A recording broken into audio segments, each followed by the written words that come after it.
სახელითა მამისათა დაძისათა დასულისა წვიდისათა ჩვენთან არის ღმერთი. გილოცავთ განულ დღესასწაულებს, გილოცავთ დამდეგ დღესასწაულებს. ღმერთს ხოვთ, რომ ამ წმინდა დღესასწაულების მადლით ჩვენს ერს, თითოეულ ჩვენთაგანს მოგცეს მადლიერება ღვთის მიმართ და სიყვარული ღვთის მიმართ და მოყვასის მიმართ.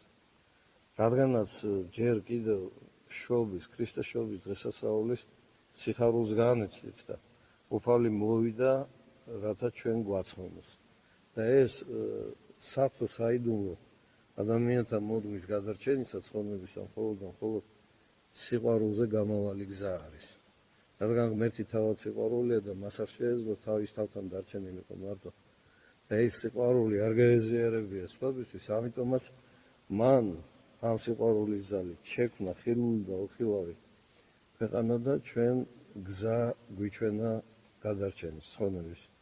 მხოლოდ სიყვარულით ღვთისა და მოყვასის სიყვარულით თავდაპირველი მსახურებით შეიძლება რომ დაკარგული მამული წიაღი დავიბრუნოთ ზეცა. მოკლედ ღმერთს ვედრებით და ვთხოვთ რომ დაგვისვას და დაგვიფაროს. განსაცდელები ბევრი გვაქვს. ესე იგი, რა ვიცი, 1000 რაღაცას პირდებიან საქართველოს ქართულ ხალხს.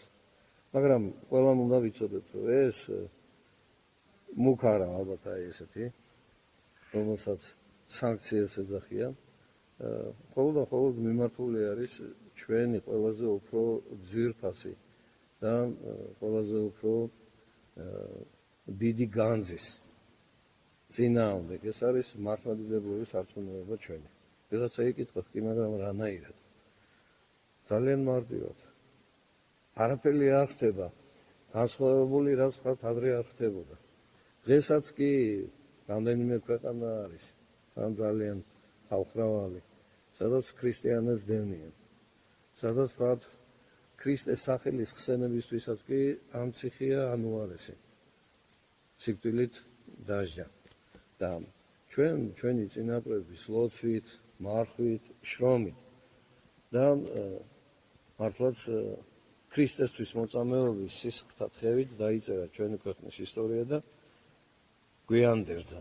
და ჩვენ გვითხრეს, რომ აი ეს დიდი განძი, ადათი წესი, მამაპაპისეული სავალი გზა უნდა შევინარჩუნოთ. აქედან გამომდინარე ჩვენ სხვა არაფერი არ დაგვრჩენია გარდა ერთისა. სიყვარული ღვთისა და თუ კი ღმერთი დაუშვებს ქრისტესთვის თავდადება. ახლა მოწამეობა ძალიან ხმამაღლა ჟღერს, მაგრამ თუ კი ესეთი რამ იქნება, ალბათ 100,000 თბილისელს მივამგვანებით, 6,000 გარეჯელს. რა ვიცი, რომელიც ჩამოთვალო წმინდა გიორგის ქეთევანწამებულს, დედოფალ შუშანიკს, მეფეებს, რა ვიცი, ყველას. უბრალო მოწამეებსაც კი, რომელთა სახელები ჩვენ არ ვიცით, თორე ზეცაში დაწერილია. უბრალო თევდორე მღვდელ ყველთელს. მოკლედ, სიტყვას აღარ გავაგრძელებ.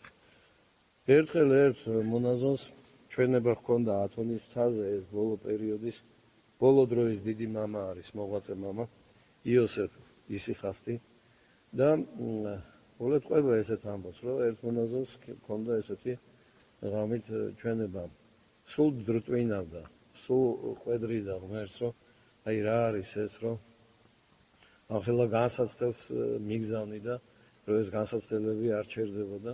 მოკლედ სულ დრტვინავშია, როდესაც კი ასე ვთქვათ დაავიწყდა. და მუდმივად რაღაცა ესეთი გამწარებულია. და ერთხელაც სენაკში, როდესაც ლოცვა დაასრულა, ამ დროს განკვირვებაში მოვიდა, ანუ იხილა ჯვარცმული მაცხოვარი. და უყურებს ცოტა ხანი და მაცხოვარი მოაბრუნებს თავს და ამ მონაზონს ეუბნება. ხედავ მე შენი სიყვარულისთვის რამდენი დავითმინე? შენ კი რას აკეთებ? ცრემლად და გაქრა ეს ხილვა და შეინანა დრტვინვაც უცბად განეშორა, ანუ ეშმაკის მანქანება. და ამის შემდეგ გახდა ყველაზე უფრო შემართული მონაზონი. ისე ვართ ჩვენ. არანაირი განსაცდელი დღეს არ არის ახალი. ყველაფერი გამოუცდია ჩვენ წინაპარს და ჩვენც ასევე გამოვხდით, თუკი ღმერთი დაუშვებს. განსაცდელში ჩვენ სინაპარს კარგი ნათქვამი აქვს, რომ როგორც ქვიტკირს, ისე უნდა განსაცდელის დათმენა. მოთმინება გამოიჩნდება ჩვენი, ასე რომ გამოცდას ვაბარებთ, ამიტომ უნდა გვიხაროდეს.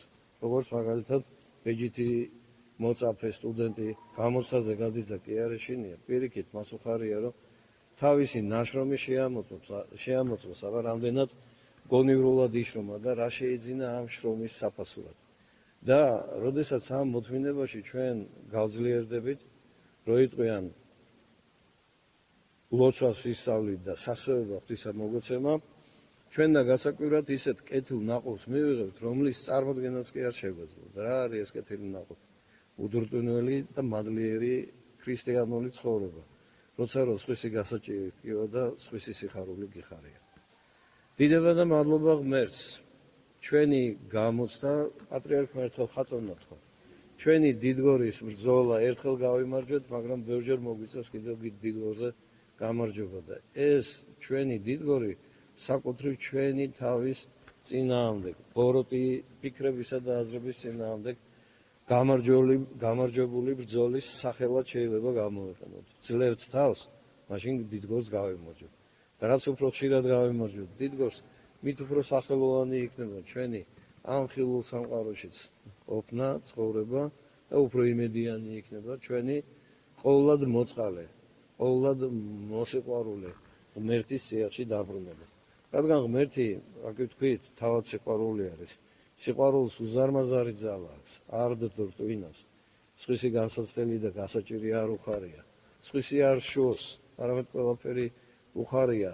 სიკეთე თუ წარმატება თითოეული მის გვერდში მდგომი ადამიანის. ესეთები ვიქნებით ჩვენს. დიდება და მადლობა ღმერთს, სიტყვას აღარ გავაგრძელებ.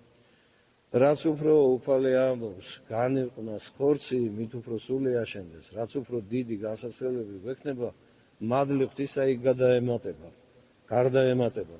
და ამ გარდამეტებული მადლით ჩვენ მადლიერი ვიქნებით. ღვთის რა გინდა ხორცი გვაგლიჯო.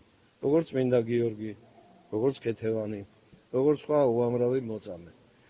დავით წინასწარმეტყველი, ფსალმუნთა მთქმელი, იყო თითქოს ესე პირდაპირ ელაპარაკებოდა ღმერთი და მას საოცარი ხვედრი განუწესა უფალმა. თავის ძმებს შორის ყველაზე პატარა იყო და თავის მამის სახლში იგი იყო მწყემსი, მამისეულ ფარას მწყემსავდა. და როდესაც დადგა ისრაელისთვის მეფის გამორჩევის საკითხი, უფალმა წინასწარმეტყველი გააგზავნა დავითის ოჯახში და უთხრა, იქ ამოარჩევ ჩემთვის მოწონებულ მომავალ მეფეს. როცა რომ ყველა ძმა გამოვიდა, წინასწარმეტყველი ეუბნება, რომ არ არის ეს ის, ვიზეც მე ღმერთმა მიმინიშნა. და მაშინ მოხდათ ერთი მომწონე სიყვარს ყველაზე, ცხვარში ეხა მწყემსას ჩვენს ფარას ნახირს და რომ მოიყვანეს, აიღო ზეთი, დაასხა თავზე, აკურთხა მეფედ და ეს დავითი გახდა ყველასაგან შეყვარებული. თუმცა, როგორც კი ადამიანი თავის თავს მიაწერს და გადაჭარბებით დაიწყებს თავის თავზე წარმოდგენას, იმ წუთას განსაცდელით ამხელს ღმერთი არა მრისხანებით, არამედ სიყვარულით. რომ აი ამ განსაცდელით დაიმდაბლოს თავისი აზვირთებული პატიმოყარეობა და ღმერთს ისევ შეღაღადოს, როგორც დავით წინასწარმეტყველმა 50 ფსალმუნის დაწერა ზუსტად ამ დროს, როცა რომ დაეცა ცოდვით, მაშინ ამბობენ გადმოცემა არის საღვთო ისტორია, რომ იმ დროს დაიწერა. მიწყალე მე ღმერთო, დიდითა წყალობითა შენითა და მრავლითა მოწყალობითა შენითა, ახოცე უჯილოებაი ჩემი. დიდება და მადლობა ღმერთს, გილოცავთ გავლენ დღესასწაულების მადლი შეგეწიოთ, დამდეგი დღესასწაულების მადლს და მინდა გითხრათ, რომ 19-ში ეს არის კვირა, ღვთის განცხადების დღესასწაული არის, წყალკურთხევა, ნათლისღება და ჩვენ წესად გვაქვს თელავში წყაროზე წყაროს კურთხევა და ეხლა 19-ში ალავერტში გვექნება გალავნის გარეთ რო არის წყარო, იმ წყაროზე გვექნება წყალკურთხევა.